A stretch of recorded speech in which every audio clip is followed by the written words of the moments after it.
Human ang duha ka tuig nga distance learning, dakong hagit ang pagbalik sa face-to-face classes sa mga tulunghaan sa nasud. Apan kini sab mo'y nahimong dakong kalampusan sa sektor sa edukasyon karong tuiga. Ani ang year-end report ni Argil Relator.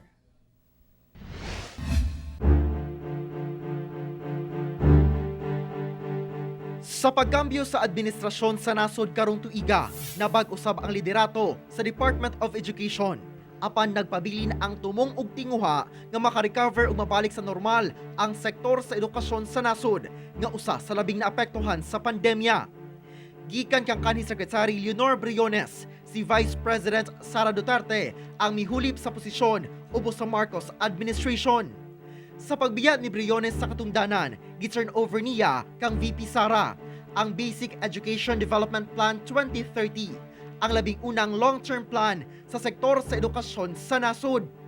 Sa paglingkod ni VP Sara isip DepEd Secretary, usa sa mga unang lakang niini ang pagbalik sa face-to-face classes, subay na sab sa kamanduan ni Pangulong Bongbong Marcos Jr.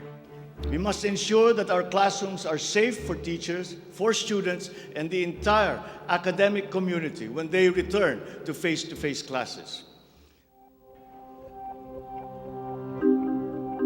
Ug tuod man niadtong August 22 sa unang adlaw sa school year 2022-2023, balik na ang klase sa mga pampublikong eskwelahan sa nasod. Sa Mindanao, sa Region 9, 10, 11 ug 12, niabot sa sobra 1 million ang enrollees sa matag rehiyon.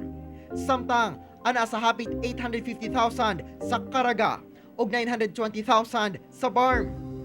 Nobyembre dihang gipatuman na ang full implementation sa face-to-face classes. Hinay-hinay sa magiluagan ang pagsuot og face mask. There are no excuses. Kailangan na po natin silang maibalik sa in-person learning dahil sa in-person learning makakakuha ng makahulugan, sapat o wasto at di kalidad na edukasyon. Sa pagbalik sa in-person classes, dinhi nakita ang problema nga resulta sa distance learning. Usa niini mao ang kakulangon sa classrooms. Busa, nagpatuman og shifting sa klase ang halos tanang eskwelahan. Hagit sab karon sa mga magtutudlo ang kadaghan sa pupils nga maglisod og basa.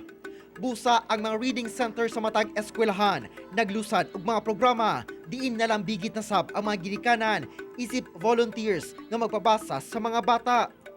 Gilusad sa DepEd ang pagbabago campaign diin panghatagan og backpack nga dunay sulod nga school supplies ug hygiene kits ang mga kabataan. Usa sa mga nakabenepisyo ang mga estudyante sa Kidapawan City. It aims to instill the importance of basic education and nurture among young Filipinos the value of determination and hard work as main ingredients to success. Usa sa dakong kalampusan mao ang pagpasa sa 5.268 trillion pesos nga 2023 national budget nga giaprobahan ubos sa General Appropriations Act of 2023. Diin ang DepEd ang dunay pinakadako o gitaganang budget nga anaa sa 678 billion pesos. Kauban si Mature Awing sa kamera. Ako si Argil Relator para sa GMA Regional TV 1 Mindanao Year-End Report.